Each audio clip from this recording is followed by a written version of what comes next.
नमस्कार साथियों, मेरा नाम विशाल यादव है और मैं आपका अपने YouTube channel maths career by Vishal Yadav में स्वागत करता हूं। तो दोस्तों, जैसा कि आप मुझे देख पा रहे हैं और जिसने मेरी वीडियो इस चैनल पर देखी है तो मैंने आपका एलसीएम कंप्लीट करवा दिया था। तो आज हम अपने बात करेंगे अपने एचसीएफ के बारे में। भैया, एचसीएफ मतलब मैथ है। तो एचसीएफ के बारे में पहले आप जो मैं समझाना चाहता हूँ, जो चीजें मैं आपको बताऊंगा उनके बारे में ध्यान से समझेंगे आप। यदि आपने वे चीजें ध्यान से समझ ली जो आपका मैं एचसीएफ के बारे में बताऊंगा, समझ लीजिए आपका एचसीएफ उंगलियों पर हो जाएगा और आप उसको उसको अच्छे तरीके से कर पाएंगे। ठीक है भैया। तो दोस्तों, हम एचसीएफ की बात करते हैं तो पहले आप समझेंगे कि ये होता क्या है। तो इसको हम हिंदी में जो कहते हैं वो भैया मैसे कहते हैं, महत्तम समापवर्तन। क्लियर है इतनी सी बात। दूसरी बात मैं ये बात करता हूं, मान लीजिए मेरा कोई एग्जाम्पल है, मैंने कोई एग्जाम्पल लिया भैया। आपकी संख्या है, एक तो 64 है और एक है 80। ठीक है। तो अगर 64 के फैक्टर किए जाए, मैंने आपको बताया था फैक्टर क्या होते हैं और आपका मल्टीपल क्या होते हैं। ठीक है, मल्टीपल अनंत तक जाते हैं, फैक्टर किसी भी संख्या के लिमिटेड होते हैं। तो अगर 64 की बात करता हूं तो भैया 64 एक से भी करता है, दो से भी करता है और आपका 4 से भी करता है और आपका क्या नाम है 8 से भी करता है और 12 से नहीं करता, 10 से नहीं करता और किससे करता है भैया 16 से करता है और आपका 32 से करता है और आपका 64 से डिवाइड होता है। एचसीएफ मतलब इसकी फुल फॉर्म होती है हाईएस्ट कॉमन फैक्टर। मतलब जैसे एलसीएम की फुल फॉर्म थी लीस्ट कॉमन मल्टीपल, वैसी इसकी होती है हाईएस्ट कॉमन फैक्टर। मतलब बड़ी से बड़ी संख्या, लैसे में छोटी से छोटी संख्या थी और मैसे में बड़ी से बड़ी संख्या। तो 64 आपका एक से भी, दो से भी, चार से भी, 8 से भी, 16 से और 32 से और 64 से आपका डिवाइड होता है। ठीक है। लेकिन अगर 80 की बात करते हैं तो भैया आपका एक से भी डिवाइड होता है, दो से भी डिवाइड होता है, चार से भी डिवाइड होता है, 6 से नहीं होता और आपका 8 से भी डिवाइड होता है, 10 से भी डिवाइड होता है। ठीक है भैया। और 16 से भी डिवाइड होता है आपका और 20 से भी डिवाइड होता है और आपका क्या नाम है 20 से डिवाइड होता है, 40 से भी डिवाइड होता है और 80 से। अब आप समझेंगे मैसे है क्या। मैंने बताया था एलसीएम में तो छोटे से छोटा, मैसे में बड़े से बड़ा। तो भैया बड़े से बड़ा वह फैक्टर जो हमारा 64 को भी काटता है और 80 को भी काटता है, 64 को भी डिवाइड करता है और 80 को भी डिवाइड करता है। तो ऐसी एक संख्या केवल 16 है, 16। अरे आपको तो दिखाई देता है कि नहीं, ये तो हमारी कॉमन सी है, लेकिन मैंने बताया था बड़ी से बड़ी संख्या। तो आपकी बड़ी से बड़ी संख्या 64 में भी और 80 में भी एक 16 ऐसी है जो 64 को भी डिवाइड करती है और 80 को भी डिवाइड करती है। अरे इतनी सी बात क्लियर है कि नहीं है। तो मैं ये कह सकता हूं कि इनका जो एचसीएफ होगा मैसा होगा वो भैया मेरा क्या होगा 16 होगा। इतनी बात क्लियर हो गई होगी। ठीक है। तो बड़ी से बड़ी संख्या जो हमारी दोनों संख्या को डिवाइड करती है तो वो क्या है 16। क्लियर है। ठीक है। ये तो मैं आपको डिटेल में बता रहा था किस प्रकार निकलता है, इस तरीके से कुछ करना नहीं। ठीक है। दूसरी बात आप समझेंगे, दूसरी बात ये है 64 और आपका 80 है भैया। ठीक है। तो 64 के फैक्टर क्या होंगे हमारे 16 चौका 64 और 80 के फैक्टर होंगे 16 पंजे 80। तो आपको ये पता है मेरा 16 तो मेरा प्रयास क्या है भैया एचसीएफ में से है। लेकिन जो 4 और 5 है ये आपकी को प्राइम संख्या होती है, को प्राइम नंबर। मतलब आपस में सह अभाज्य संख्या होती है। बात को समझ मारी मैं क्या कह रहा हूं। अगर आपका कोई भी संख्या है तो उसका एक एचसीएफ जो होता है और जो संख्या बचती है बाद में हमारी, तो वे हमारी को प्राइम होती है। को प्राइम सहभाज्य संख्या है, मैंने बता रखा है सहभाज्य संख्याएं कौन सी होती है।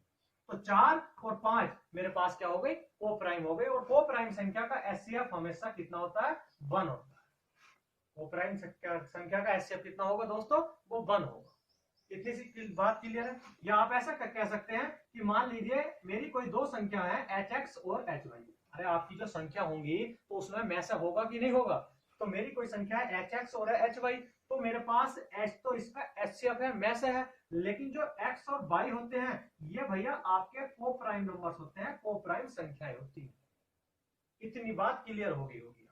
ठीक है। इस पर आपके क्वेश्चन बनते हैं, मैं बताऊंगा किस प्रकार बनते हैं, बस आप इस बात को समझते चले जाएंगे। ठीक है।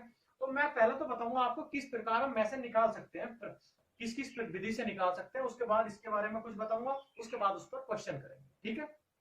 तो इसके बारे में समझेंगे पहले आप।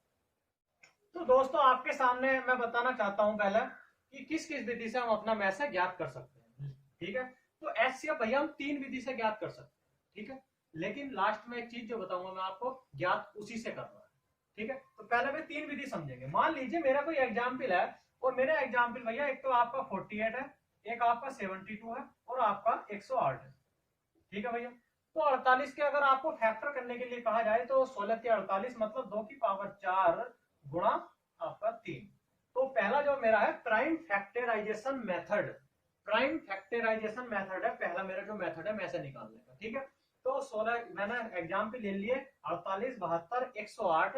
तो मैंने इसके जब फैक्टर किए तो 2 की पावर 4 गुणा 3 16 या 48। ठीक है, उसके बाद 72 के करेंगे तो 8 9 72 मतलब 2 की पावर 3 गुणा 3 की पावर 2 इसके फैक्टर होते हैं। ठीक है, उसके बाद 108 के फैक्टर करेंगे तो 108 के भैया 12 नम्मा 108 मतलब 3 की पावर 2 और 12 नम्मा 3 की पावर 3, 3 की पावर 3 आएगा, 3 3 होते 27 और 2 की पावर 2 आ जाएगा। ठीक है, तो ये मेरे इसके प्राइम फैक्टराइजेशन हो गए, प्राइम फैक्टर हो चुके हैं। अब मुझे इसमें एचसीएफ भी तो ज्ञात करना है मेरे भाई। तो भैया इसका जब एचसीएफ ज्ञात करेंगे, मैंने बताया था एचसीएफ मतलब हाईएस्ट कॉमन फैक्टर, बड़ी से बड़ी संख्या। तो वो संख्या बताओ जो मेरी तीनों संख्याओं को डिवाइड करती है। तो भैया वो वाली संख्या हमारी कौन सी होगी जो 48, 72, 108 को डिवाइड करती है? तो आप देखिए 2 की पावर 4 है, 2 की पावर 3 है, 2 की पावर 2 है। तो मेरे पास यहाँ कौन सी पावर आएगी? 2 की पावर 2 आएगी, जो 2 की पावर 2 आपकी 108 में भी है, 72 में भी है और 48 में भी। ठीक है, उसके बाद 3 की बात करता हूं तो यहाँ 3 है, 3 की पावर 2 है या 3 की पावर 3 है, तो यहाँ क्या आ जाएगा आपका 3 है। तो मतलब ये 3 आपका 48 को भी डिवाइड करता है, 72 को भी, 108 को भी। तो 2 दूनी 4 से 12 मतलब मेरा जो इसका एचसीएफ होगा भैया वो 12 होगा। मतलब 12 से 48 भी कटती है, 72 भी कटती है, 108 भी कटती है। उम्मीद है कि समझ में आ गया। ठीक है, फिर दूसरी विधि की बात करता हूं।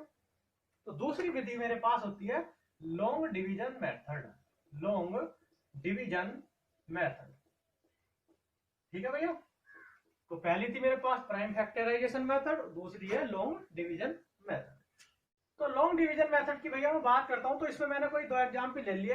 मान लीजिए 328 है और 824, 328 और 824। तो लॉन्ग डिवीजन मेथड किस प्रकार हम ऐसे निकालते हैं? तो हम क्या करेंगे, 328 से 824 को डिवाइड करेंगे।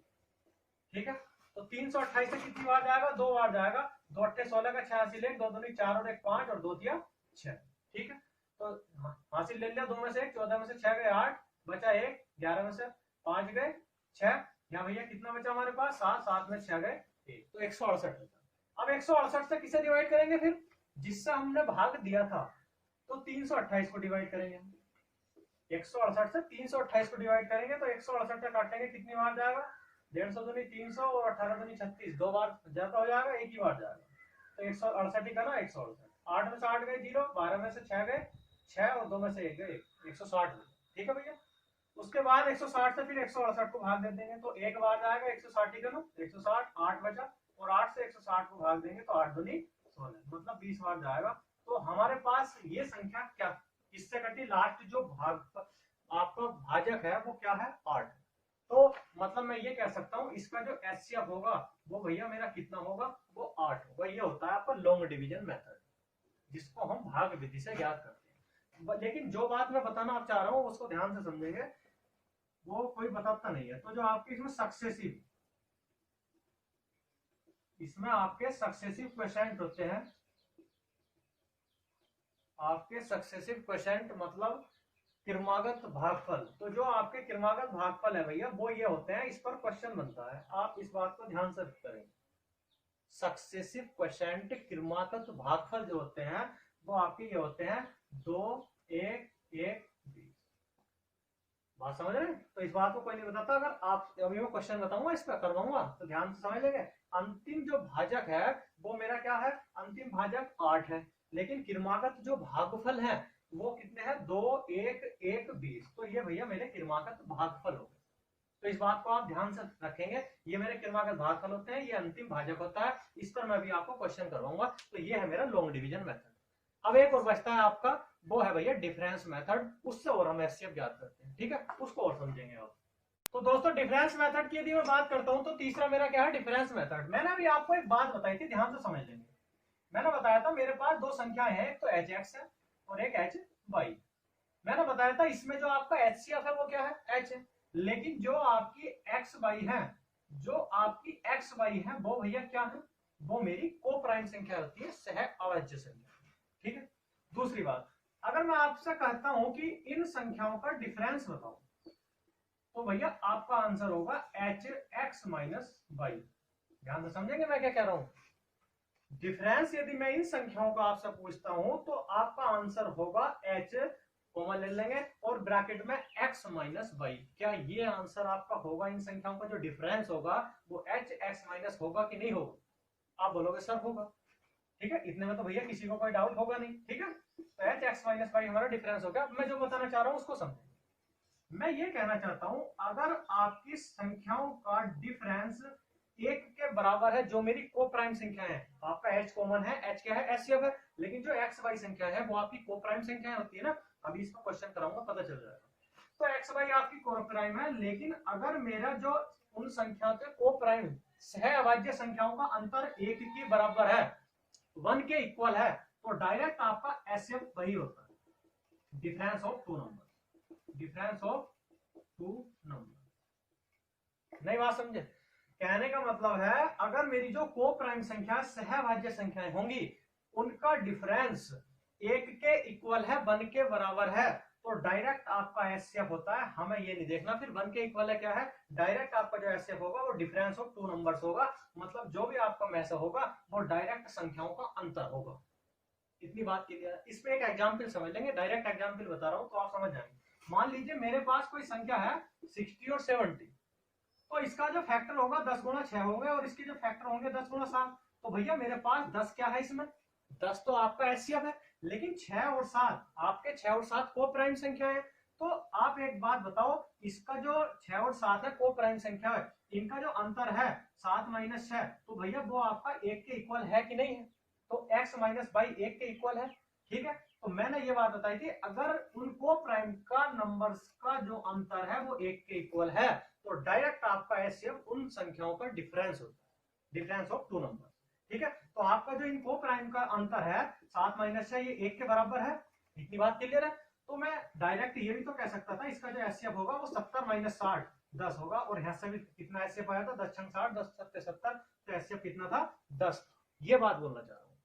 अगर उनका एचसीएफ आपको निकालना है और आपका उनका डिफरेंस 1 के इक्वल है, तो आपका डायरेक्ट एचसीएफ उन संख्याओं का डिफरेंस होता है। क्लियर है? तो 70 माइनस 60 आपका डायरेक्ट डिफरेंस कर दिया, तो डिफरेंस डायरेक्ट करने के बाद मेरा डायरेक्ट मैच आ गया 10। ठीक है, आपको ये करने की जरूरत नहीं थी कि 7 माइनस 6 किसके बराबर है। क्लियर है? तो उम्मीद है कि भैया समझ में आ रहा होगा। ठीक है, दूसरी चीज ये बताना चाहता हूं, अगर हमारा जो अंतर है उन को प्राइम संख्या का अंतर 1 से बड़ा है, अगर जो हमारी को प्राइम संख्या है एक्स वाई है, उनका अंतर हमेशा 1 के बराबर तो नहीं आएगा। इससे भी एग्जाम्पल बताऊंगा अभी। तो जो हमारा अंतर है x माइनस वाई, वो यदि 1 से बड़ा है, ग्रेटर देन 1, तो जो आपका एचसीएफ होता है भैया, जो आपका एचसीएफ होगा वो उस संख्या के डिफरेंस का फैक्टर होगा। तो HCF will be factor of difference of two number. ठीक है, HCF will be factor of difference of two numbers. मतलब अगर उन संख्याओं का अंतर आपका 1 से बड़ा है, तो जो हमारा एचसीएफ होगा वो उन संख्याओं के डिफरेंस का अंतर का कोई ना कोई फैक्टर होगा, कोई ना कोई गुणनखंड होगा। नहीं समझे? अभी एग्जाम्पल करके बताऊंगा। अगर उनका अंतर 1 से बड़ा है, तो उस संख्या जो अंतर आया है उस संख्या का कोई ना कोई फैक्टर ही हमारा क्या होगा, एचसीएफ होगा। ठीक है, इसमें एग्जाम्पल समझिए आप। तो इसका एग्जाम्पल मैं ले लेता हूं, मान लो कोई भी एग्जाम्पल ले लो, 306 और आपका ले लिया 306 और भैया 391। ठीक है, तो मैंने क्या ले लिया, 306 और 391, 391। तो 306 और 391 मैंने बताया था, अगर अंतर 1 से बड़ा है तो आपने पहले इनका अंतर किया, तो अंतर आया मेरे पास 85 85। ठीक है, अब आप एक बार बताओ, 85 के अगर मैं फैक्टर करता हूं तो भैया आपके 17 पंजे 85 होते हैं। क्या मेरे पास इस संख्या का अंतर जो है, को प्राइम संख्या जो बनती है, वो 17 और 5 का अंतर 1 के बराबर है? नहीं है ना, 1 से बड़ा ही है। इनका जो अंतर है मैंने अभी बताया था, जो को प्राइम संख्या बनेंगी 85 को प्राइम संख्या है, मतलब को प्राइम संख्या इसके फैक्टर करोगे तो 17 और 5 को प्राइम संख्या ही तो बनेंगी। बात समझ में आई कि नहीं है? तो 17 और 5 आपकी को प्राइम संख्या, इनका अंतर 1 के बराबर नहीं है ना, अंतर 1 से बड़ा है। 17 माइनस 5 कितना होता है 12, तो 12 1 से बड़ा है। तो मैंने ये बताया था जब भी अंतर 1 से बड़ा हो तो उन संख्याओं के डिफरेंस का कोई ना कोई फैक्टर ही मेरा एचसीएफ होता है। तो जो आपका डिफरेंस आया कितना 85, तो इनका कोई ना कोई फैक्टर, 5 से तो 391 306 कटेगी नहीं, तो कोई ना कोई फैक्टर क्या बचा, एक 17 बचा है। तो 17 मेरे पास इसका एचसीएफ हो जाएगा। बड़े से बड़ी संख्या क्या होती है इसमें 17। ये बात कहना चाह रहा हूं, अगर आपका डिफरेंस 1 से इक्वल बड़ा आता है तो उस संख्या के डिफरेंस का कोई ना कोई फैक्टर, कोई ना कोई क्या 17 पंजे 85, 3 फैक्टर होंगे, 1 होगा 17 होगा 5 होगा, ठीक है। तो 5 से एक संख्या कटेगी नहीं तो उसका कोई ना कोई फैक्टर, मतलब कौन सा फैक्टर है 17। 17 से आपकी 306 भी कटेगी, 391 भी कटेगी, ठीक है। तो मेरा इसका कोई ना कोई फैक्टर, मतलब कौन सा फैक्टर 17 है, तो इसका एचसीएफ क्या होगा 17 होगा। तो उम्मीद है कि भैया आपको समझ में आ गया होगा। क्लियर है इतनी सी बात? किसी भाई को कोई डाउट हो तो कमेंट में आप बता सकते हैं, ठीक है। अब मैं इस पर आपको जो मैंने सक्सेसिव कोसेंट वाली बात बताई थी उस पर मैं एक तो क्वेश्चन करवाऊंगा तो आपका डाउट क्लियर हो जाएगा। बाकी जो भी छोटी मोटी बातें हैं वो बीच बीच में मैं आपको क्वेश्चन पर बताता रहूंगा, ठीक है। फिलहाल जितनी बात मैंने आपको बताई है ये आपको ध्यान में रखनी है। तो उम्मीद है कि सब कुछ क्लियर हो गया, ठीक है। तो दोस्तों पहला क्वेश्चन आपके सामने ये है। पहला क्वेश्चन, अभी जैसे मैंने सेम आपको लॉन्ग डिवीजन मेथड बताया था, मेथड आपको सारे ध्यान रखने हैं, मेथड आपको कंप्लीट ध्यान रखने हैं। किसी भी टाइप से कोई भी क्वेश्चन बन सकता है। अगर आपको स्टेप बाय स्टेप जिस तरीके से मैंने बताया भैया सब कुछ क्लियर है तो आप किसी भी तरीके का क्वेश्चन कर सकते हैं। आपको अगर मेथड क्लियर है, आपको अगर टाइप क्लियर है, आपका किसी भी प्रकार का क्वेश्चन घुमा दे। अब आप इस क्वेश्चन की बात करेंगे, मैंने अभी एक बात बताई थी तो उस पर ही आधारित है क्वेश्चन, ठीक है। क्वेश्चन कहता है यदि विभाजन विधि द्वारा दो संख्याओं का एचसीएफ ज्ञात करने के लिए अंतिम भाजक 17 है। मैंने अभी बताया था, मैंने आपको अभी बताया था, वो कहता है भागफल क्रम से, मतलब सक्सेसिव क्वेश्चन, भागफल क्रम से आपका 1 है 11 है और 2 है। बताए थे ना ये वाली बात अभी बताई थी, ये भागफल होते हैं भैया हमारे क्रम से, क्रमागत भागफल होते हैं। तो भागफल क्रम से 1 11 2 है और हमारा अंतिम भाजक कितना है 17 है। तो हमें भी दो संख्याएं बतानी है जो यहाँ और यहाँ आती है, क्लियर। तो इसको करने की कोशिश करेंगे तो 17 दूनी 34, ये आपका कंप्लीट कटेगा ना, ठीक है। तो 17 दूनी 34, तो भैया यहाँ किससे भाग देते थे, यहाँ इसी से तो भाग देते थे। तो 34 से डिवाइड करेंगे कितनी बार जाएगा 11 बार, तो आपका कितनी बार 11 बार जाएगा। तो 11 चौक 44 का 4 हासिल 4 और 11 33 और 33 और 4 37, तो 374। 374 में 17 जुड़ेगा भैया, ऐड होगा तभी तक संख्या आएगी। तो 7 4 11 का 1 हासिल 1, 8 और 1 9 और आपका 3। आप किससे डिवाइड करेंगे 391 से। तो भैया 391 से डिवाइड करेंगे हम, तो 391 से कितनी बार पढ़ा पड़ेंगे हम, क्या था हमारा भागफल 1, यहाँ 1 था, तो 391 का ना 391। तो अब इसको ऐड करके यहाँ संख्या आ जाएगी 4 और 1 5 9 3 12 का तो हासिल 1 और 4, मतलब मेरी पे संख्याएं 425 और 391 हो गई। 391 और 425 बे संख्याएं हमारी है, नहीं समझे। अभी मैंने जिस लॉन्ग डिवीजन मेथड बताया था उसी प्रकार से आपको करना है। क्वेश्चन ऐसा 100% आता है, मैं आपको बता रहा हूँ, ध्यान से समझेंगे। वो कहता है अंतिम भागफल, ये हमारे भागफल ही तो है भैया।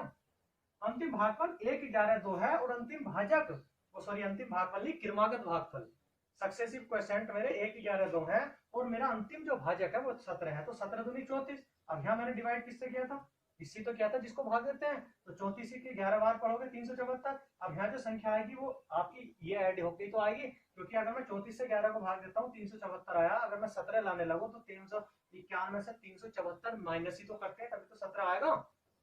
तो अगर यहाँ वाली संख्या आएगी तो 17 ऐड हो जाएगा।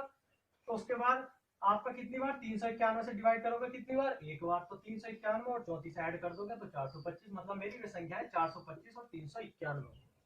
उम्मीद है कि भैया समझ में आ गया होगा। इस पर एक क्वेश्चन और करवाता हूँ आपको, फिर आपका डाउट क्लियर हो जाएगा। नेक्स्ट क्वेश्चन आपका ये कहता है, वही है उसी टाइप का है, देखेंगे आप करेंगे ध्यान से हो जाएगा, ठीक है। जैसे मैंने बताया वैसे ही करेंगे। विभाजन विधि द्वारा दो संख्याओं के एचसीएफ ज्ञात करने के लिए 4 क्रमिक भागफल, पहले कहते 3 थे अब 4 है, कोई बात नहीं, कितने भी भागफल दे आपको करना उसी मेथड से, ठीक है भैया।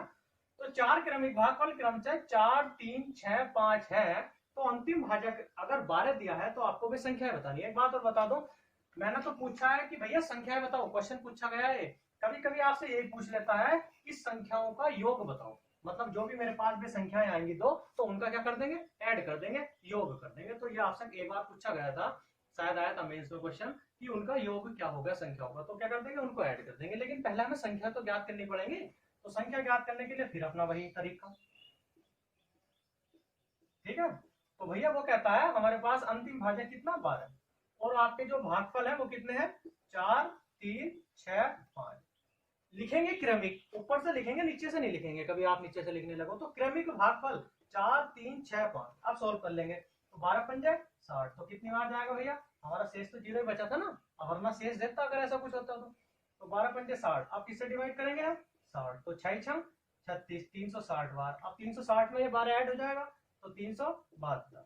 ठीक है, अब हम किससे डिवाइड करेंगे, 372 से। 372 के कितनी बार पाड़ा पढ़ेंगे भैया, तो 372 तिया 3 दूनी 6, 3 सत्ते 21 का 1 हासिल 2, 3 तिया 9 2 11। अब हम इसमें 60 ऐड कर लेंगे, तो कितना आ जाएगा, 1176 आ जाएगा। अब हम किससे डिवाइड करेंगे, 1176 से। तो 1176 से भैया हम डिवाइड करेंगे, ठीक है। तो 1176 से जब डिवाइड करेंगे 4 बार, तो 4 छंग 24 का 4 हासिल 2, 4 सत्ते 28 2, 30 का 0 हासिल 3, और 4 का ना 4 3 7, और आपका 4 का ना 4। अब इसको ऐड कर लेंगे, 4 2 6 7, 7 3 10 का 0 हासिल 1 और 5। तो भैया ये जो संख्या है आपकी, एक तो 1176 है और एक की 5076 है। तो वे संख्याएं हमारी दो संख्याएं हो गई, 1176 और 5076। और यही भैया आपसे पूछा गया है कि वे दो संख्याएं बताओ, तो 1176 और 5076 होगी। तो उम्मीद है कि इस प्रकार का क्वेश्चन आपसे अब बचेगा नहीं है, इसमें और कुछ नहीं देता, इतना ही कुछ देता है, और ऐसा क्वेश्चन आता जरूर है। ठीक है, अगर योग पूछेगा तो हम इसका योग कर देंगे, ऐड कर देंगे। ठीक है भैया, तो जिस भाई को समझ में आता हो तो, और बाकी अगर आपको मेरा पढ़ाया हुआ फास्ट या स्लो कुछ भी लगता हो तो आप कमेंट में बता सकते हैं। ठीक है, तो वीडियो को शेयर और सब्सक्राइब कर दिया करो। बाकी आज के लिए इतना ही काफी है, 2 क्वेश्चन करवा दिए और मैंने इसकी डिटेल बता दी है एचसीएफ की क्या होता है। बाकी इसके बारे में जितने भी क्वेश्चन है, आपको जितने भी आए हुए क्वेश्चन है वे मैं आपको सभी करवाऊंगा, लेकिन जितने भी और क्वेश्चन मेरे बचे हैं वो मैं कल की वीडियो में कराऊंगा। ठीक है भैया, उससे जो बचेंगे वो नेक्स्ट वीडियो में कराऊंगा। तो उम्मीद है कि समझ में आता होगा, और समझ में आपकी आ रहा है तो भैया वीडियो को लाइक सब्सक्राइब और शेयर करना ना भूलें। ठीक है, तो हम अच्छे अच्छे क्वेश्चंस के साथ आपको कल मिलेंगे नेक्स्ट वीडियो।